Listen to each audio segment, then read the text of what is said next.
जिसको संतान नहीं है, भगवान को तुलसी चढ़ाने से, तुलसी की पूजा करने से उन्हें संतान हो जाती है।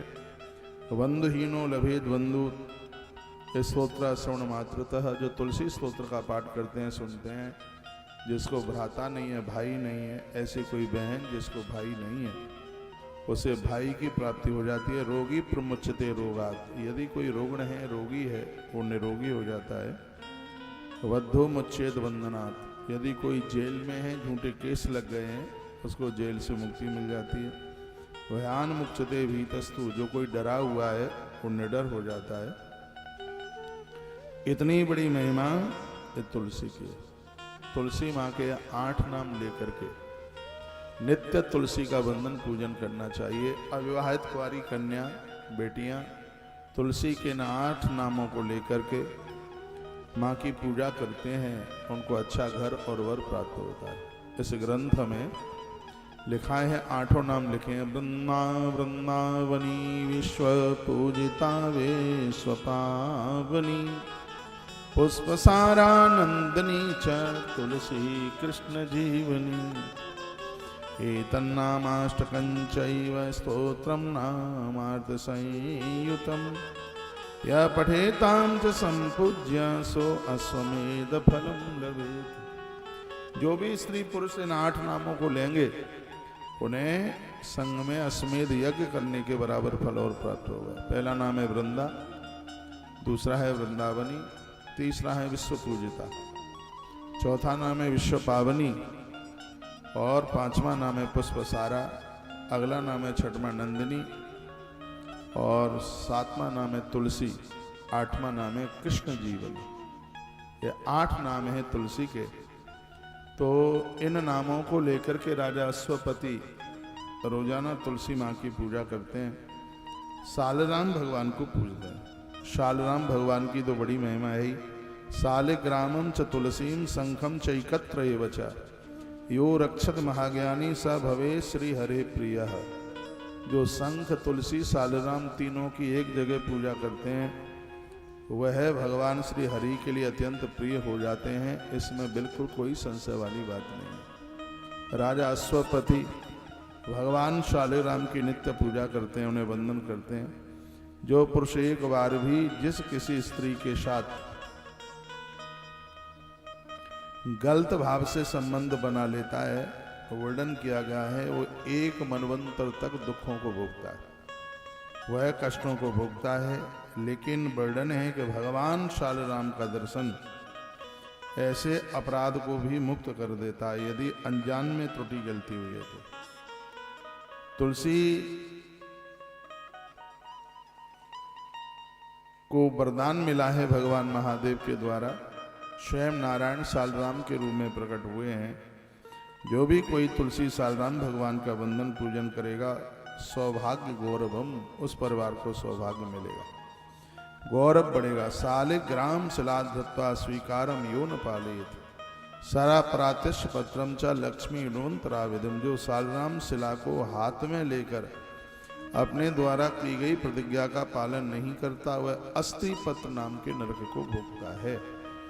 ऐसी इसकी यह महिमा का वर्णन किया गया है। लक्ष्मी सरस्वती गंगा तुलसी चाप नारद। स्वयं देवश्री नारद जी भी इस बात को भूल गए हैं कि जितनी भी शक्तियां हैं, जितनी भी देवियां हैं, वह सब तुलसी में प्रवेश करती हैं। सर्व पादार निर्मुक्तो विष्णु लोकम स गच्छति। सिर्फ तुलसी माँ का दर्शन करने मात्र से संपूर्ण पाप जल जाते हैं और लोग विष्णु लोक के लिए प्रस्थान करते हैं। इतनी बड़ी महिमा। तस्याम च पूजयेत्ताम च भक्ता यो विश्व पावनीम सर्व पाप निर्मुक्तो विष्णु लोकम स गच्छति। जो मनुष्य विश्व पावनी तुलसी को भक्ति पूर्वक जल देता है, वह व्यक्ति संपूर्ण पापों से मुक्त होता हुआ विष्णु लोक के लिए प्रस्थान करता है। इसलिए 8 नाम माँ तुलसी के रोज लीजिए। वृंदावनी विश्व पूजिता विश्व पावनी, पुष्पसारा नंदिनी च तुलसी कृष्ण जीवनी। ये सब का जीवन है तुलसी। तो आइए, ये कथा इस प्रकार से है। मद्र देश के राजा थे जिनका नाम था अश्वपति, जिनको कोई किसी भी प्रकार की संतान थी नहीं। तो वो संतान के लिए बड़े परेशान थे। वर्णन है, कहा गया है कि मद्र देशे महाराजो बभूवाश्वपतिर्मुनि वैरिणावलहंतां च मित्राणां दुःखनाशिनः। मद्र देश में अश्वपति नाम के एक महान राजा हुए हैं। वे अपने शत्रुओं के बल का नाश करने वाले और उन्हों को दुख कष्ट पहुंचाने वाले थे। बहुत बड़े प्रतापी राजा थे जिनका नाम था अश्वपति। आसीतस्य महारागी महिषी धर्मचारिणी मालतीति समाख्याता यथा लक्ष्मी गदाभृतः। उनकी महारानी जिनका नाम था मालती, अश्वपति राजा की गृहिणी का नाम था मालती। वह रानी बहुत धर्मनिष्ठ थी। वह उनके लिए उसी प्रकार थी जैसे भगवान नारायण के लिए माता लक्ष्मी। वर्णने मालतीत समाख्याता यथा लक्ष्मण गदाभृतः। गदाधर नारायण के लिए जैसे देवी लक्ष्मी है वैसे ही उनके लिए ये मालती देवी थी। साचरागी च वन्द्या च वसिष्ठो शोपदेशता चकाराराधनं भक्त्या सावित्रा शैव नारदः। ये वही माता मालती है जिसने बेटी सावित्री को जन्म दिया था। जितने भी मुझे इस समय सत्संग टीवी तुलसी तपोवन यूट्यूब चैनल के माध्यम से आप सुन रहे हैं, आप लाइव टेलीकास्ट कार्यक्रम दिल्ली से सुन रहे हैं। पंजाबी बाग दिल्ली अग्रवाल भवन कार्यक्रम 4 बजे तक चलेगा। 4 बजे तक रोज की तरह जैसे कल भी चला है। संपूर्ण आयोजन गौ माता के भूषा गोदाम को भरने के लिए हो रहा है। जो कल परसों में 2 दिन नहीं आ पाए हैं वो संपूर्ण जो मुझे सुनने वाले जन हैं, आश्रम के साथ जुड़े हुए भक्त लोग हैं, 4 बजे से पहले आप इस परिसर में पहुंचिए और यहाँ पहुंच करके कथा का पूरा आनंद लीजिए। आज का दिन बड़ा अद्भुत है, सोमवार है, भगवान महादेव का दिन है, इष्ट दर्शन करने वाला दिन है, क्योंकि 7 दिनों की अपने आप में बहुत ज़्यादा महिमा है। तो यहाँ का पूरा एड्रेस तुम्हें आश्रम से भी मिल जाएगा। सीधा सा है, पंजाबी बाग ईस्ट है, पंजाबी बाग पूर्व ईस्ट अग्रवाल भवन। यहाँ सब इस जगह को जानते हैं। तो जो पूर्व में आपका कोई प्रसाद वगैरह नहीं पहुँचा है वह भी यहाँ सब उपलब्ध है। अभी वैष्णो देवी माता के चरणों में यज्ञ हुआ, तो यहाँ से प्रतिमा लेके जाइए, दवाई लेकर के जाइए, कलश लेकर के जाइए, सब चीज़ें हैं। और आप गौ माता को सहयोग कर रहे हैं तो यहाँ पहुँच करके सहयोग करते हुए रसीद प्रसाद लेकर के आप जा सकते हैं। आज की कथा को पूरा सुनिए, आनंद देने वाली कथा है। वैशाख मास में चल रही कथा बहुत आनंद दे रही है। आइए अब मैं आगे चलता हूँ। सचरागी चवंद्या च वशिष्ठ योपदेशता। इस रानी मालती को कोई औलाद नहीं थी, कोई संतान नहीं थी, निसंतान थी रानी। उन्होंने वशिष्ठ के उपदेश के अनुसार भगवती सावित्री की भक्ति पूर्वक आराधना की, माता सावित्री का पूजन किया। किंतु रानी को देवी से न तो कोई संकेत मिला, न उनका दर्शन हुआ। अतः कष्ट से व्याकुल होकर दुखित मन से रानी मालती घर चली आई। गृहम जगाम दुखार्ता हृदय न विधीयता। गुरुदेव वशिष्ठ ने मंत्र दिया था, पूजा की पूरी विधि बताई थी, लेकिन कुछ हुआ नहीं। राजाम ताम दुखताम दृष्टा बोधित्वा नयन वै। राजा ने अपनी गृहिणी को दुखित देखा। राजा अश्वपति ने जब भारी दुखित देखा तो फिर वह खुद सावित्री की तपस्या के लिए पुष्कर चले गए। राजा अश्वपति पुष्कर गए। सावित्र्या तपसे भक्त्या जगामह पुष्करे तथा।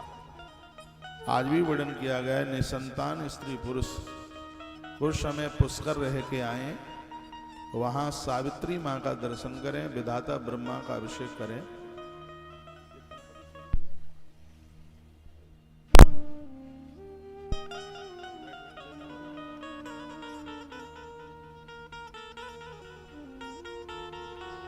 विधाता ब्रह्मा का अभिषेक करें, सावित्री मां के मंदिर में दर्शन करें, तो यह ग्रंथ कहता है कि इससे संतान की प्राप्ति होती है। तो राजा सावित्र्या तपसे भक्त्या जगामा पुष्करम तदा, वह संतान प्राप्ति के लिए मां सावित्री का पूजन अनुष्ठान करने के लिए वो पुष्कर पहुंचे। वहां पर उन्होंने अपनी इंद्रियों को वश में करते हुए 100 वर्ष तक तपस्या करी। संतान प्राप्ति के लिए 100 साल तपस्कार तत्रैव संहिता 7 संवत्सरा। न ददर्शम च सावित्र्या प्रत्यादेशो बभूच। 100 साल तप करने के तत्पश्चात भी उन्हें दर्शन नहीं हुआ। लेकिन कुछ समय के बाद में एक आकाशवाणी हुई और आकाशवाणी ने कहा कि इस मंत्र का 10 लाख बार जप करो। ये अंबर से आकाशवाणी हुई, गायत्र्या 10 लक्षम च जपम तुम कुरुना, तुम गायत्री का 10 लाख जप करो। इस बीच वहां मुनि पराशर पधारे, बड़े अद्भुत महात्मा थे। एतस्मिन् तरे तत्र अजगामः पराशरः। राजा ने उन्हें प्रणाम किया और मुनि राजा से यूं कहने लगे।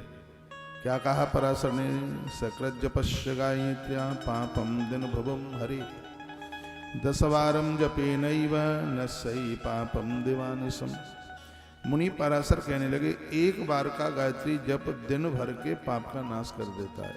एक बार भी आपने गायत्री मंत्र का उच्चारण कर लिया तो दिन भर के जितने पाप हैं वो समग्र मूल सहित पूरे दिन भर के पाप समाप्त हो जाते हैं। ऐसा महात्मा पराशर बोले। 10 बार गायत्री का जप करने से दिन और रात 24 घंटे में जो भी पाप हुआ है 10 बार गायत्री का जप करने से वह समाप्त हो जाता है। वर्णन किया, 7 जपस्यैव पापम मासाजितम हरेत, सहस्रधा जपस्यैव कल्मषम वत्सरार्जितम। वो कहते हैं गायत्री का 100 बार जप करने से 1 महीने के पाप जल करके राख हो जाते हैं। आपने 1 माला गायत्री का जप कर लिया है तो इससे 1 महीने के पाप जल करके राख हो जाते हैं। जिसने 1000 बार गायत्री का जप कर लिया है उसके 1 वर्ष के पाप जल करके राख हो जाते हैं। जिसने 1000 बार यानी 10 माला गायत्री का जप कर लिया तो उसके 1 साल के पाप जल के राख हो जाते हैं। गायत्री का 1 लाख जप करने से 1 जन्म के संपूर्ण पाप जल करके राख हो जाते हैं। ये स्वयं महात्मा पराशर जो भगवान व्यास के पिता हैं वो कहते हैं, लक्षो जन्म कृतम पापम 10 लक्षो जन्मजम सर्व जन्म कृतम पापम 7 लक्षाद विनश्यति। वो कहते हैं कि भैया 10 लाख यदि जब किसी ने कर लिया है तो जन्म जन्म में होने वाले पाप समाप्त हो जाते हैं। गायत्री के 1 करोड़ जप से सभी जन्मों के, सृष्टि के आरंभ में जब से जन्म आरंभ हुआ है तब से लेकर के आज तक के संपूर्ण पाप जल करके राख हो जाते हैं यदि किसी ने 1 करोड़ गायत्री का जप कर लिया तो। इतनी बड़ी महिमा। अब तो ये पढ़ करके सुन करके और, लेकिन इसकी महिमा पुष्कर में ज्यादा, ये भी वर्णन है इसमें, हर जगह है। जैसे भगवान शंकर की कथा के लिए 12 ज्योतिर्लिंगों की अति अद्भुत महिमा का वर्णन किया है, तो गायत्री अनुष्ठान के लिए भी पुष्कर, जिसको बहुत ज्यादा विशेष माना गया है, ऐसी धरती पर गायत्री के 1 करोड़ जप के द्वारा सभी जन्मों के पाप भस्म हो जाते हैं। और इससे भी 10 गुना जप विप्रों की, देखो अब इसमें और वर्णन किया गया है कि आप स्वयं जप करते हैं तो उसका 1 गुना फल मिलता है, और आप ब्राह्मण से जप कराते हैं तो उसका तत्काल 10 गुना फल प्राप्त होता है। आप खुद पुष्कर पहुंच करके 1 करोड़ जप करते हैं और आपने वही 1 करोड़ जप ब्राह्मण के द्वारा करा दिया गया तो तुम्हारी जो संख्या है तत्काल 10 गुनी बढ़ जाती है। 1 करोड़ जप है वो 10 करोड़ के बराबर हो जाता है। इसलिए ब्राह्मणों से अनुष्ठान कराया जाता है। वो नित्य गायत्री करने वाले होते हैं। ठीक, करोत मुक्तम विप्राणम जपो 10 गुणस्तथा। यदि आपने विप्र ब्राह्मण के द्वारा जब कराया है तो 10 गुणस्तथा वह 10 गुना हो जाता है। कर्म सर्व फड़ाकारम कृत्वा तद्रत मुद्रितम। वर्णन किया गया है कि वो सभी पाप जल के राख हो जाते हैं। ब्राह्मणों को चाहिए कि हाथ को सर्प के फण के आकार का बनाकर अंगुलियों को परस्पर पूर्ण रूप से सटाकर छिद्र रहित उसको कर लें, फिर हाथ को नाभि से, वो सब अगन्यास करन्यास की बात कही गई है। हे राजन, श्वेत कमल के बीज या स्फटिक की माला या फिर रुद्राक्ष की माला सरोवर के किनारे या देवालय में बैठ करके या पीपल के वृक्ष के नीचे बैठ करके गायत्री जप की जावे तो गायत्री बहुत जल्दी सिद्ध हो जाती है। पीपल के वृक्ष के नीचे बहुत ज़्यादा, वहाँ ब्रह्म सरोवर है, उसके किनारे बैठकर या वहाँ मंदिर में बैठकर गायत्री मंत्र का 100 बार भी जप कर लिया गया है, और यदि पंचगव्य लेकर के किया है तो अनेक जन्मों के पाप जल करके राख हो जाते हैं। पंचगव्य की बात बड़ी वर्णित की गई, अथवा पंचगव्येन स्नात्वा मालाम सुसंस्कृत, स्नान करके सरोवर में स्नान करके पंचगव्य में दूध, उसका आधा दही, उसका आधा घी, उसका आधा गौमूत्र, उसका आधा गोमय, 5 चीजों को मिला करके यदि इसमें लिया जाए, बाल्टी में गंगा जल डाल करके या गंगा जी में स्नान करके, और फिर यह जब अनुष्ठान किया जावे तो गायत्री मैया बहुत जल्दी सिद्ध हो जाती है, ऐसा महात्मा पाराशर बताते हैं।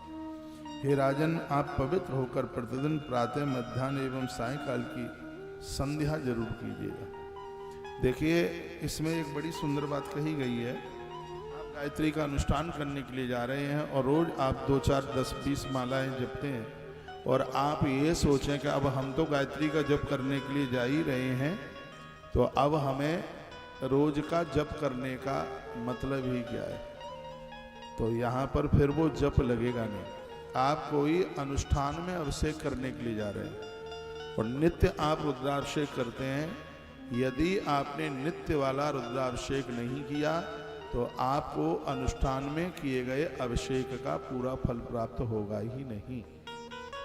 आप नित्य माला जपते हैं, फिर आप अनुष्ठान करने के लिए जा रहे हैं, यदि आपने नित्य का कार्य नहीं, इसको नित्य नैमित्तिक कर्म कहते हैं, यदि वह आपने नहीं किया तो आपके किए गए अनुष्ठान का पूरा फल प्राप्त होता ही नहीं है।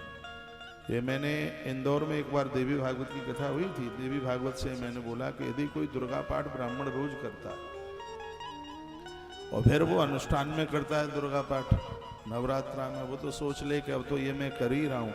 यदि उसने अपने नित्य के दुर्गा पाठ को नहीं किया तो उसको अनुष्ठान के दुर्गा पाठ का पूरा फल प्राप्त हो ही नहीं सकता। महात्मा पराशर को ऐसी बात कह रहे, नित्यम संध्या चहि राजन करिष्यसि दिने दिने।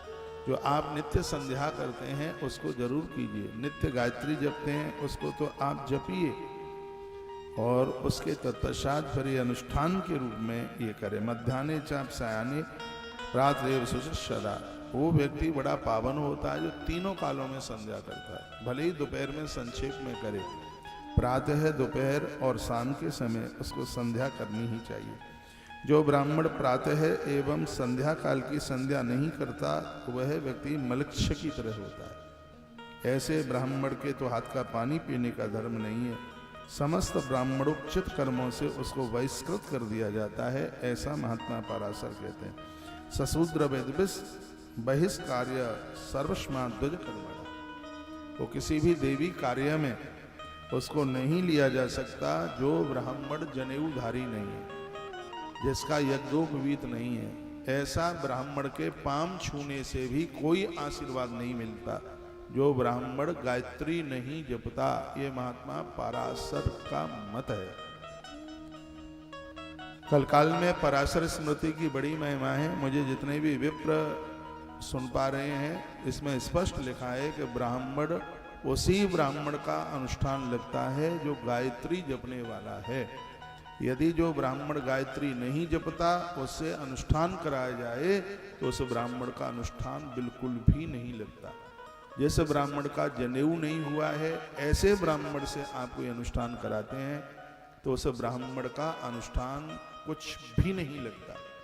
इसलिए विप्र का तो जनेऊ होना बहुत ज्यादा जरूरी है। इसलिए तो 10 मई को तुलसीवन आश्रम निःशुल्क यज्ञोपवीत संस्कार कराने के लिए जा रहा है। ब्राह्मण साक्षात हरि और हर का रूप है। वह अपने कर्म के साथ ही अपने जीवन की गति को प्राप्त करता है। तो ब्राह्मण नहीं रहेगा धरती पर तो सब कुछ तो समाप्त हो ही जाएगा। इसलिए आप वैदिक रीति से अपना जीवन जीने की कोशिश कीजिए। आप कितने भी कार्यों में व्यस्त क्यों नहीं है, किसी सजग जगे हुए गुरु के पास पहुंचिए और उससे गायत्री मंत्र लीजिए, फिर उस गायत्री मंत्र का जप कीजिए। लिखा है कि वो ब्राह्मण साक्षात मलक्ष्य की तरह सशूद्र वहेद बहिष्कार्य सर्वस्मा दुज कर्मणा। उसका बहिष्कार होना चाहिए, उसको वैदिक कर्म में नहीं लिया जा सकता। जो संध्या नहीं करता, जिसका जनेऊ नहीं, जो गायत्री जपता ही नहीं है कभी, जो विप्र जीवन पर्यंत सदा त्रिकाल संध्या करता है, वह तपस्या तथा तेज के कारण सूर्य के समान हो जाता है। ये सावित्री के पिता स्वपति के साथ में महात्मा पाराशर का संवाद चल रहा है।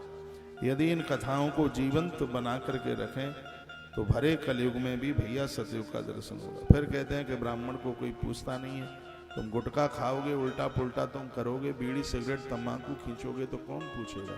तुम धरती के देवता हो, तुम्हारे दर्शन मात्र से कल्याण होता है। तुम्हारा दर्शन साक्षात ईश्वर का दर्शन है। तुम नहीं होगे धरती पर तो धरती फट जाएगी। इसलिए तुम्हें तो बहुत तपस्वी होना चाहिए, तुम्हें तो बहुत विशेष संध्या कार्य में, जगत कल्याण के कार्य में लगा हुआ होना चाहिए। जो विप्र जीवन पर्यंत सदा त्रिकाल संध्या करता है, वह तपस्या तथा तेज के कारण सूर्य के समान हो जाता है, ऐसा वर्णन किया गया है। कहा गया यावद जीवन पर्यंतम त्रिसंध्याम च करोति च सच सूर्य समो विप्रः तेजसा तपसा सदा। उसका तेज भगवान सूर्य की तरह होता है, वह बहुत बड़ा बुद्धिमान होता है। तो मैं गुरुमंत्र में भले ही कोई भी मंत्र मिला हो, ब्राह्मण को गायत्री जपनी ही चाहिए। ब्राह्मण गायत्री के बिना तो वेद पढ़ने का अधिकारी नहीं है। इसलिए गुरुकुलों में जब बच्चों का एडमिशन होता है, जब तक उसकी गायत्री जनेऊ नहीं हो जाता, गायत्री मंत्र नहीं मिल जाता, तब तक उसे वेद नहीं पढ़ाया जाता। वह वेद पढ़ने का अधिकारी ही तभी प्राप्त करता है जब यज्ञोपवीत के साथ में जब वह गायत्री मंत्र जपना शुरू कर देता है। वर्णन किया गया है कि जो ब्राह्मण नित्य गायत्री का जप करता है, उसके चरण कमल की धूल पृथ्वी शीघ्र, पूरी धरती उसके चरण कमल से ही पवित्र हो जाती है, पावन हो जाती है। तत्पाद पद्म रजसा सद्य पूता वसुंधरा। गायत्री जपने वाला ब्राह्मण, ये अश्वपति को महात्मा पराशर सुना रहे हैं, कितनी भी जगह कोई अपवित्र क्यों न हो, यदि गायत्री जपने वाले ब्राह्मण का चरण वहां पड़ गया तो वर्णन किया गया सद्य पूता वसुंधरा, धरती उसी समय पवित्र पावन हो जाती है। जो ध्वज संध्या करने के कारण पवित्र हो चुका है, वह तेज से संपन्न तथा जीवन मुक्त ही है। उसके स्पर्श मात्र से सभी तीर्थ पवित्र हो जाते हैं। गायत्री जप करने वाला व्यक्ति गंगा जी में डुबकी लगा दे, गंगा मां संपूर्ण पापों से मुक्त हो जाती है। पापी लोग गंगा में, नदियों में स्नान करते हैं तो पाप तो वहां भी लदता है, लेकिन महात्मा लोग, तपस्वी लोग, साधक लोग, और जब उस सरता में स्नान करते हैं तो वो सरता पाप मुक्त हो जाती है। ऐसा महात्मा पाराशर कहते हैं कि नदियां तपस्वियों का इंतजार करती रहती है, पतिव्रता नारी का इंतजार करती रहती है, इंतजार करती रहती है। क्या सुंदर बात कही गई है। गायत्री जपने वाले लोग, गायत्री जपने वाला ब्राह्मण तीर्थ में पहुंचता है, उसी समय तीर्थ पवित्र हो जाता है, उसके पास से पाप उसी प्रकार से भाग जाते हैं जैसे गरुण के देखने से सांप भाग जाते हैं। देखा, ततः पापान यान्तेव बैनते आदि बोरगः। बैनते नाम गरुण जी का है, जैसे गरुण को देख करके सर्प भागते हैं, गायत्री जपने वाले ब्राह्मण को देख करके हे राजन अश्वपति पाप ऐसे ही भाग जाते हैं। जो ध्वज त्रिकाल संध्या नहीं करता, उसके द्वारा संपादित पूजा को देवगण स्वीकार नहीं करते, पितृ तर्पण और पिंडदान को भी स्वीकार नहीं करते। ये वर्णन किया गया है। जो मनमौजी जीवन जीते, अपने नियम कानून का पालन नहीं करते, ऐसा ब्राह्मण इस लोक और परलोक में भी अपमानित होता है। ना ग्रहणते सुरा पूजाम पितरः पिंड तर्पणम। न देवता उसकी पूजा स्वीकार करते, यज्ञ की आहुति स्वीकार करते। पिंड तर्पणम पितरः पूजाम, ना पितर उसका पिंड तर्पण स्वीकार करते। जो व्यक्ति मूल प्रकृति की भक्ति नहीं करता, उनके मंत्र की आराधना, वर्णन तो यह किया गया है कि गुरुमुख से जो मंत्र मिला है 1000 दिन में उतने लाख का जप होना चाहिए। 1000 दिन का मतलब होता है 3.25 साल। 3.25 साल में उस मंत्र का पुरस्करण होना चाहिए जो उसके गुरु से जो मंत्र मिला है। लेकिन आजकल तो सब गुरु हो गए हैं, किसी को गुरु की जरूरत है नहीं। जिसका कोई गुरु नहीं है वो भी दीक्षा दे रहे हैं, जिनका अपना खुद का कोई गुरु है ही नहीं और वो गुरु बने बैठे। ऐसा ही है, ऐसा ही चल रहा है भैया। जो ध्वज विष्णु के मंत्र से विहीन है, तीन काल में संध्या रहित है, और जो एकादशी के व्रत से वंचित हैं वह विषहीन सर्प की भांति निस्तेज हो जाते। जो 11 का व्रत नहीं करते, एकादशी विहीन विषहीन हो यथोरा विष्णु मंत्र विहीन संध्या रहित ध्वजा। तो भगवान नारायण का मंत्र ओम नमो भगवते वासुदेवाय, महादेव का मंत्र ओम नमः शिवाय और गायत्री मंत्र, इसको जपने वाला साधक ऐसा लगता है कि आज सूर्य नारायण उसके भाल से प्रकट हो रहे हैं। लेकिन इन मंत्रों को कोई जपता नहीं है, 11 का व्रत नहीं करता। तो एकादशी भी नशा विष्णुहीन हो यथोरा, तो इस विषहीन सांप की तरह जो ब्राह्मण भगवान श्री हरि को अर्पण किया गया नैवेद्य, भगवान को चढ़ा हुआ प्रसाद जो स्वीकार करता नहीं है, ऐसा व्यक्ति अग्रसर जन्म में कपड़े धोने वाला रंगकार। स्पष्ट वर्णन है, हरि नैवेद्य भोजी धाप को वृषवाह का शूद्रान भोजी यो विप्रो विषीनो यथोरगा। कहा गया है कि बोझ ढोने के लिए वो वृषभ बैल बनता है, जो अपराधियों का, पापियों का अन्न खाता है, मांस बेचने वाले का अन्न खाता है, शराब बेचने वाले का वह अन्न खाता है, उसे सांप की योनि में जन्म लेना पड़ता है। अश्वपति राजा को ये बात महात्मा पराशर के द्वारा बताई जा रही है। जो ब्राह्मण कनिष्ठ स्त्री, नीच वर्ण की स्त्री का पति बनता है, वर्णन किया गया है कि उसका संपूर्ण जीवन निस्तेज हो जाता है। जिनसे दान नहीं लेना चाहिए, जिनको दान नहीं देना चाहिए, जो बेटी का विक्रय करता है, पैसा लेकर अपनी कन्या का विवाह करता है, तो वर्णन किया गया है कि ऐसा व्यक्ति घोर नरक की यातना का भुगतान करने वाला होता है। इतनी बात सुनकर के राजा ने कहा, हे मुनि, हे मुनिश्रेष्ठ, आप मेरे लिए कल्याण का साधन प्रशस्त करें। मैं माता सावित्री की पूजा के लिए मैं आया हूँ और मैं आपसे संपूर्ण विधान चाहता हूँ, आप हमें बताएं। अश्वपति को संपूर्ण उपदेश देकर मुनि अपने आश्रम चले गए। उन्होंने सब कुछ बता दिया। नारद जी बोले, उस मुनि पराशर ने राजा अश्वपति को सावित्री का ध्यान, मंत्र, जप सब कुछ बता दिया था। वेद माता सावित्री की भली भांति पूजा की और इस प्रकार उनकी विधिवत पूजा करके उन्होंने बड़ा अद्भुत वरदान प्राप्त किया। सावित्री का यह परम महिमा में अत्यंत रहस्यमय और वेद प्रमाणित संपूर्ण प्रसंग संक्षेप में सुनना चाहता हूँ। श्री नारायण बोले, देवसी नारद जी ने ये कथा, सावित्री चरित्र की कथा नारायण को सुनाई, और जिस कथा के श्रोता नारायण बने हों और वक्ता नारद जी बने हों, तो अब आप यह विचार कीजिएगा कि वो कथा अपने आप में कितनी अद्भुत हो सकती है।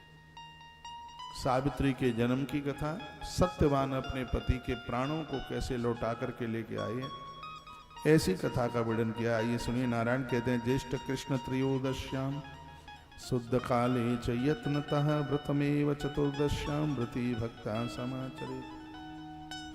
ज्येष्ठ मास के कृष्ण पक्ष की त्रयोदशी तिथि को संयम पूर्वक रहकर व्रती को चतुर्दशी तिथि में व्रत करके शुद्ध समय में भक्ति पूर्वक सावित्री माता का पूजन करना चाहिए।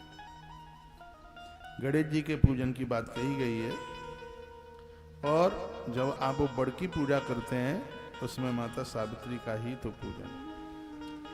अब मैं इस पूजा को, प्रकरण को छोड़ता हुआ, फलस्वरूपम फलदम फलम च प्रतिगृह्यताम सर्वमंगल रूपम च सर्वमंगल मंगलम, एक बड़ा अमावस्या को पूजा होती है। इससे पुत्र और पति दोनों की उम्र बढ़ती है। जिस नारी को संतान नहीं है उसे संतान की प्राप्ति होती है। इसलिए नारी वर्ग को वड़ की पूजा करनी ही चाहिए। लेकिन आज के पूजा का माहौल भी एक दूसरे तरह का हो गया है। उसका पति बरगद के पेड़ की डाली तोड़ करके ले आता है घर में और उसकी पूजा होती है। ये बिल्कुल निषिद्ध है। ये पूजा कुछ भी नहीं है, अपराध है बिल्कुल। ये ग्रंथ कहता है उसी वृक्ष की पूजा की ज्यादा महिमा बताई गई है, बहुत ज्यादा, जिसने अपनी जड़ों को धरती में अंदर पहुंचा दिया। आप अपने घर में बरगद की उसकी बेल की भी पूजा करते हैं, ठीक है, उसका पुण्य है, लेकिन उससे भी ज्यादा पुण्य उसका है जिस वृक्ष की जड़ें जमीन के अंदर घुस गई हैं। पवित्रम वेद मंत्रेण यज्ञ सूत्रम च गृह्यताम द्रव्यान्नेतान मूलेन दत्ताम स्तोत्रम पठेश्वरी। किसी भी देवी देवता की आप पूजा करते हैं, वृक्ष की आप पूजा करते हैं, तो यदि आपसे स्तोत्र आता है, मंत्र आता है, थोड़ा बैठ करके वहां जप कीजिए, स्तोत्र का पाठ कीजिए। संतान प्राप्ति के लिए सावित्री माता का एक मंत्र है, और आप वड़ अमावस्या को अपने पति की आयु की कामना के लिए आप बरगद के वृक्ष की पूजा करते हैं, तो उस समय एक मंत्र बोला जाता है जो इस ग्रंथ में स्वयं नारायण ने वर्णन किया है नारद जी के सामने। श्रीम ह्रीम क्लीम सावित्री स्वाहा। यदि आप गुरुमुख हैं तो यहाँ आप ओम लगा पाएंगे, फिर बोलेंगे ओम श्रीम ह्रीम क्लीम सावित्री स्वाहा।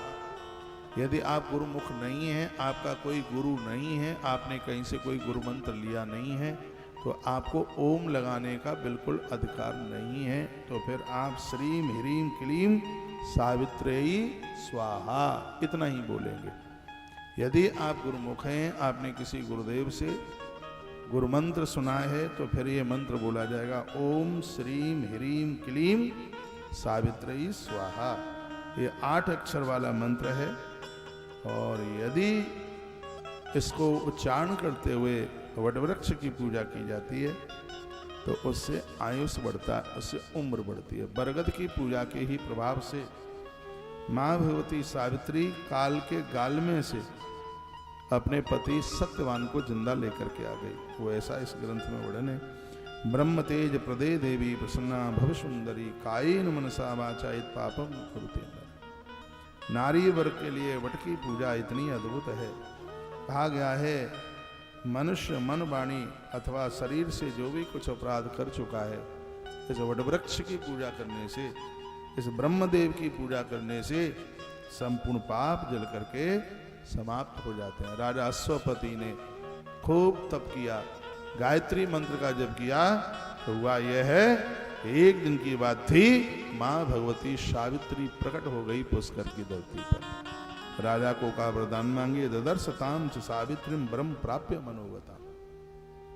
मां सावित्री ने कहा अपने मन के अनुकूल आप वरदान मांगिए, क्योंकि मैं तुम्हारी स्तुति से, तुम्हारे जप से प्रसन्न हो गई हूं, और जो मनुष्य संध्या करके ऐसे स्तोत्र का पाठ करेगा और मैं उसके सामने प्रकट जरूर हो जाऊंगी। माता सावित्री ने कहा जो 4 वेदों का पाठ करने मात्र से जो फल प्राप्त होता है, सावित्री के इस चरित्र को सुनने से उन्हें उस फल की प्राप्ति हो जाती है। सावित्री स्तोत्र का पाठ करने से उन्हें उस फल की प्राप्ति हो जाती है। तत्पश्चात आइए वर्णन किया गया है कि सावित्री स्वयं राजा अश्वपति के घर में आकर के कैसे प्रकट हुई। नारायण कहते हैं सत्तानेन सो अश्वपति संपूज्य विद पूर्वकम ददर्श तत्र महादेवी सहस्रा अर्क संप्रभा। अब भगवान नारायण कथा सुनाते हैं। वो कहते हैं नारद, राजा आनंद की बात यह है कि पहले नारद जी ने कुछ सुनाया, अब भगवान नारायण कुछ सुनाते हैं। वो कहते हैं कि मैंने भी एक बार महादेव के मुख से कुछ सुना था सावित्री के बारे में। हे देव ऋषि जी, वो हम आपको सुनाते हैं, आप सुनिए। कथा बड़ी अद्भुत है। वर्णन किया गया है कि जो सावित्री की पूजा करके और उसके स्तोत्र का जो पाठ करेगा, उसे हजारों सूर्यों के समान तेज तो प्राप्त होगा ही, उसके अनेकानेक जन्मों के अपराध भी जल करके समाप्त हो जाएंगे। वो कहते हैं कि जब सावित्री ने राजा अश्वपति को दर्शन दिए थे, तो मैया बोली थी, हे महाराज, मैं जानती हूं कि आपके मन में क्या चल रहा है और आपकी पत्नी क्या चाहती है। मैं निश्चित रूप से वह सब जानती हूं। तुम हमसे मांग लीजिए। आपकी साधी पत्नी कन्या की कामना करती है। मैं तुम्हें वरदान देती हूं कि मैं ही तुम्हारी पुत्री बन करके आऊंगी, तुम्हारी बेटी बन करके आऊंगी। ऐसा देवी ने कह दिया। साधी कन्या अभिलाषम च करोति तब कामिनी।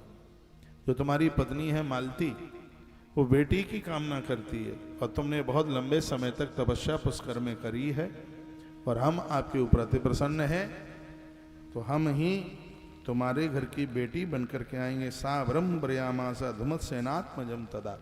और मैं धुमत्सेन के पुत्र सत्यवान का मैं वर्ण करूंगी। ऐसा माता सावित्री ने पहले ही यह बोल दिया था। राजा की तपस्या साधना पूरी हुई है। 1 वर्ष बीतने के पश्चात वे सत्य पराक्रमी वर्णन करते हैं कि वो राजा अपने घर पर चल करके आए और समय आने पर उस राजा के घर में माता मालती ने एक बड़ी सुंदर सी बेटी को जन्म दिया। देवर्षि नारद जी वहां चल करके आए और देवर्षि नारद जी ने उस कन्या का नाम सावित्री रख दिया। जो आप सावित्री और यम संवाद सुनने के लिए जा रहे हैं, तो उससे पहले ये हमने आपको जप की महिमा बताई। कार्तिक मास पूरा निकाला गया था। सालराम भगवान के ऊपर तुलसी पत्र चढ़ाए गए थे और पुष्कर में जाकर के गायत्री का अनुष्ठान हुआ था। गायत्री की महिमा आपको हमने निवेदित की है। जितना भी ब्राह्मण वर्ग ध्वज लोग हमें सुन पा रहे हैं, गायत्री मंत्र के प्रति पूरी श्रद्धा रखिए। यदि तुम गायत्री नहीं जपते हो तो ना तुम्हारा श्राप लगेगा, ना तुम्हारा कोई वरदान लगेगा। बस पूड़ी खा करके, खीर खा के पेट भर के आ जाना, कुछ भी होने जाने वाला नहीं है। इसलिए तुम्हें तपस्वी होना जरूरी है।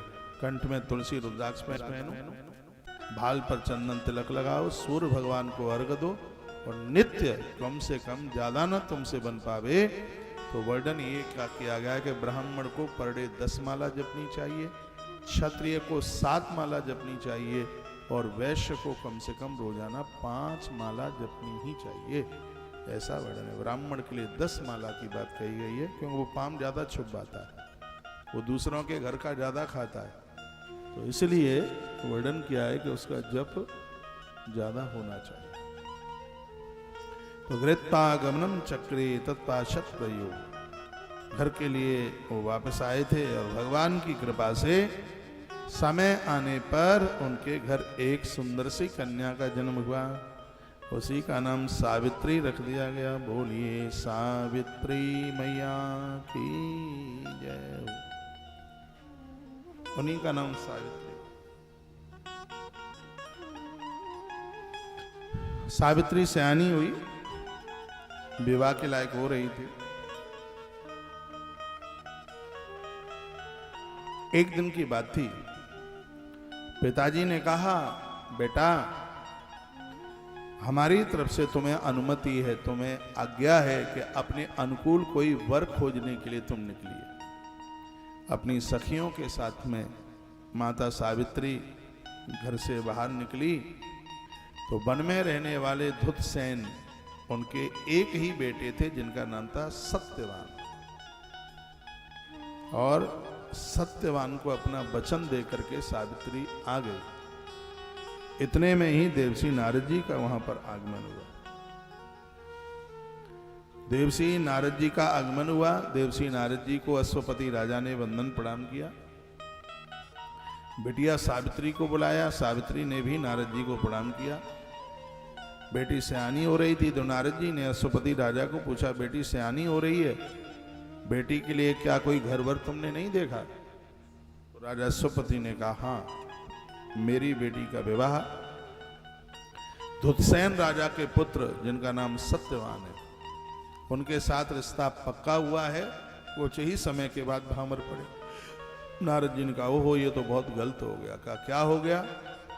कहा विवाह के 1 वर्ष के तत्पश्चात उस बच्चे की मृत्यु हो जाएगी, सत्यवान की मौत हो जाएगी, तुम्हारी बेटी वैधव्य हो जाएगी, मांग का सिंदूर उड़ जाएगा।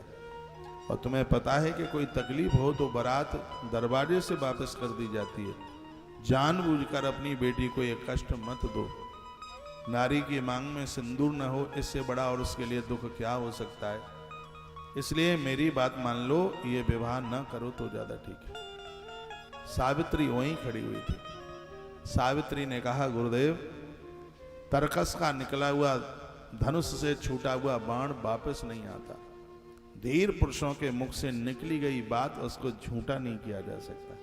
मेरे पिता ने वचन दिया है, उस वचन का पालन होगा। गुरुदेव आप तो कहते हैं कि 1 वर्ष के बाद सत्यवान की मृत्यु हो जाएगी, और मैं कहती हूं भामर पड़ने के तत्काल भी मेरे पति के प्राण चले जाएं तो भी यह रिश्ता होगा, क्योंकि मेरे पिता वचनबद्ध हो गए। इसलिए इस बात को झुटलाया नहीं जाएगा। सावित्री ने यह बात कही, देवर्षि नारद जी चले गए और समय आने पर वह विवाह संपन्न हुआ। बहुत ध्यान से सुनो। दुतसेन के राज्य का मलिक्षों ने हरण कर रखा था। वो वन में रहते थे अपने एक पुत्र के साथ। आंखें थी नहीं। दुश्मनों ने इस राजा रानी की आंखों को फोड़ दिया था। वो अंधे हो गए थे बिल्कुल। वो वन में रहते थे। उनका बेटा सत्यवान लकड़ियां काट करके लाता था। अपने माता पिता की वो सेवा करता। सावित्री का विवाह ऐसे सत्यवान के संग में हुआ। धीमे धीमे वो समय चल करके आया जिस समय के लिए नारद जी ने कहा था कि बस एक विवाह के 1 साल के बाद उसकी मृत्यु होगी। तो वो दिन, वो तिथि नारद जी ने बता दी थी। आज प्रातः का समय था। कुल्हाड़ी उठाई थी। सत्यवान ने लकड़ी काटने के लिए जा रहे थे। सावित्री ने हाथ जोड़ करके कहा, हे राजन, मेरे विवाह को 1 वर्ष पूरा होने को जा रहा है। मैंने अभी तक आपसे कुछ मांगा नहीं है।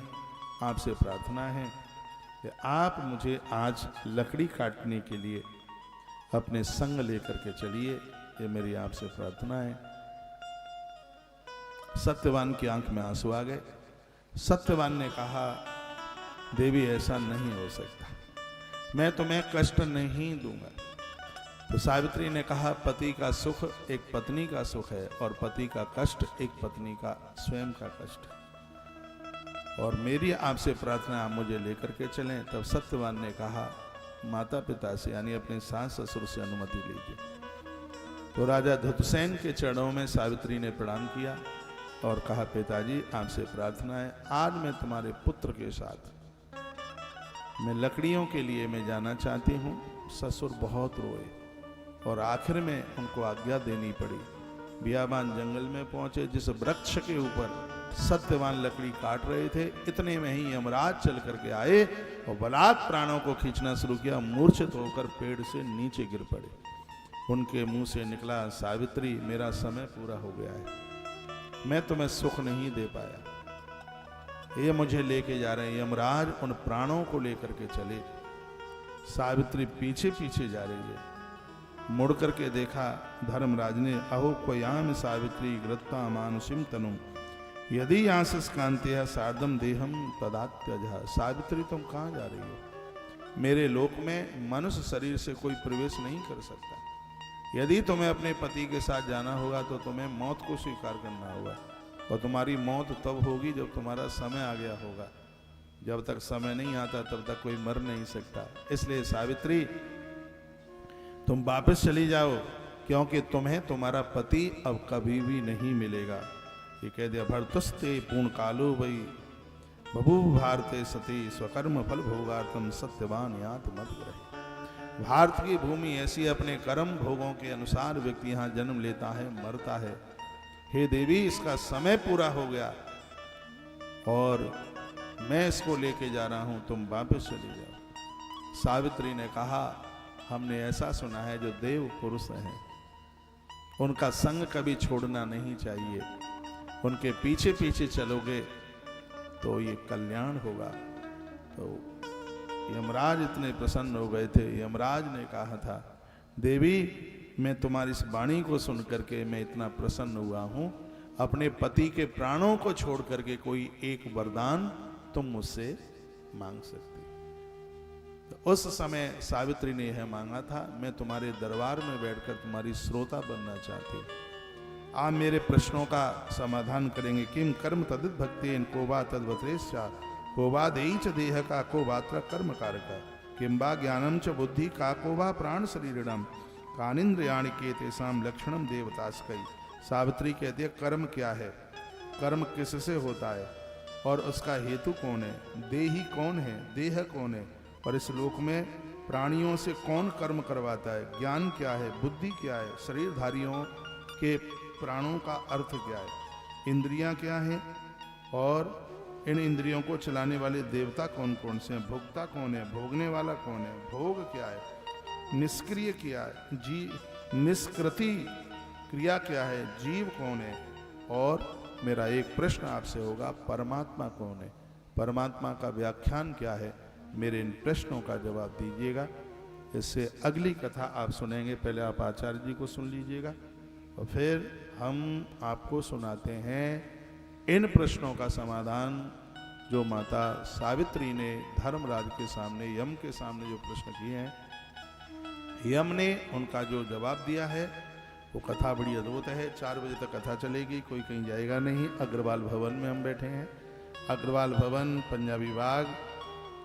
पंजाबी बाग ईस्ट, आप सब पधारिए। गौ माता के लिए कार्यक्रम हो रहा है और बढ़ चढ़ करके इसमें योगदान कीजिएगा, ठीक है। धन्यवाद आपके लिए है। आज की सेवा से, वैशाख मास की सेवा से जुड़िएगा। आज की सेवा सप्त अनाज का दान है और बहुत बड़ी महिमा है उस दान की। उसके लिए 350 रुपये का सहयोग है। कल की सेवा ताम्र पात्रों का वितरण था, वो सब हुआ है। और आज की सेवा के साथ में भी आप जरूर जुड़िएगा। संपूर्ण आयोजन भूसा चारा गोदाम के लिए ये है। छोटी गाड़ी 6,000 रुपया, उससे बड़ी गाड़ी 11,000 रुपया, सबसे बड़ी गाड़ी 21,000 रुपये का सहयोग करते हुए सौभाग्य कमाए। दिल्ली के जितने भी लोग मुझे सुन पा रहे हैं, यहाँ पहुँचकर मेरी वृद्ध माताएं यहाँ पहुँच करके, कथा 4 बजे तक चलेगी, 4-5 बजे तक, 4 बजे तक आप यहाँ पर पहुँचिए और यहीं पहुँच करके आप सहयोग करें, रसीद लें। यहाँ प्रसाद प्राप्त हो रहा है और वो भी आप प्राप्त कर सकते हैं। कल यानी 30 तारीख है, अभी सावित्री चरित्र कल भी चलेगा। 1 तारीख से फिर आप और भी अद्भुत कथाएं, पंचकन्या हैं, पंच ऋषि हैं, सप्त ऋषि हैं, तो इन तमाम कथाओं को आप सुनोगे। 10 तारीख को निःशुल्क यज्ञोपवीत संस्कार है, उसमें सीधा वृंदावन में 8 बजे तक पधारिए, क्योंकि 9 बजे पूजा आरंभ हो जाएगी। आपको लेकर के क्या आना है? 1 नारियल लेके आना है और जिनका जनेऊ होना है उनके लिए तुम्हें खड़ाऊँ लेकर के आनी है और 2 श्वेत वस्त्र लेके आने, एक नीचे लगाने के लिए, एक ऊपर के लिए, और 1 लंगोटी। ये सामान लेकर के आना है आपको। और पूजा पाठ का जितना भी सामान है उसको आश्रम व्यवस्था करेगा, जरूर पधारिएगा। और 8 वर्ष से लेकर के 16 वर्ष तक के बच्चों का यज्ञोपवीत संस्कार होने के लिए जा रहा है, निःशुल्क। उसमें कोई आपका पैसा लगने वाला नहीं है, आप जरूर पधारिएगा। आज दिल्ली के कार्यक्रम का अंतिम दिन है, इसलिए बढ़ चढ़ करके योगदान कीजिए। आश्रम के सभी नंबर आपके पास में हैं और आश्रम के नंबरों पर कांटेक्ट करते हुए अपना नाम गोत्र के साथ लिखाएं और खूब बढ़ चढ़ करके आप सहयोग करें। अगले जो कार्यक्रम हैं सुखताल और अयोध्या के लिए, वहाँ भी आने के लिए आप अपना मन बनाइए। प्रोग्राम बड़ा अद्भुत है। और आज के इस कार्यक्रम को सती सावित्री और यम संवाद, इसको सुन करके धन धन कृतकृत होइए। 4 बजे तक चलेगा कार्यक्रम, जिसके लिए आप यहाँ पहुँच करके, परिसर में पहुँच करके कथा सुने और बढ़ चढ़ करके योगदान करें। आज तारीख हो गई है 29 अप्रैल, दिन सोमवार, अद्भुत दिन है। और अग्रवाल भवन से तो रोज की पंचायत में ही आज की पंचायत है, वह है सती सावित्री और यम संवाद। बस थोड़ी देर के बाद में फिर मैं आपके साथ जुड़ता हूँ। तब तक लाइव प्रसारण में आप आचार्य जी के द्वारा सूचनाएं और उनकी सुंदर वाणी, देव मूर्ति आचार्य राममोहन शास्त्री जी की वाणी का आप आनंद लाभ प्राप्त कीजिएगा। और आप यहाँ पहुँच करके बढ़ चढ़ करके सहयोग करें। अभी पिछले दिनों में, पिछले महीने में करतान नगर में दुनिया का एक बहुत बड़ा अतिरुद्र महायज्ञ हुआ, जिसमें आप पधारे, आपने बढ़ चढ़ करके सहयोग किया। आपने हजारों बार सहयोग किया हो तो भी सहयोग कीजिए, क्योंकि इस समय भूसा गोदाम भरा जा रहा है। आपके परिवार में जितने भी लोग हैं, सबकी तरफ से 2.5 मन भूसा और 1.25 मन अनाज दीजिएगा, जिसकी दोनों की सहयोग राशि सिर्फ 3100 रुपया है और 1 वर्ष के लिए है। घर में 2 लोग हैं तो 2 के लिए, 5 लोग हैं तो 5 के लिए। पानी बाड़े नाव में, घर में बाड़े दाम, दोनों हाथ उलीचना, यही सज्जन का काम। आप सभी के लिए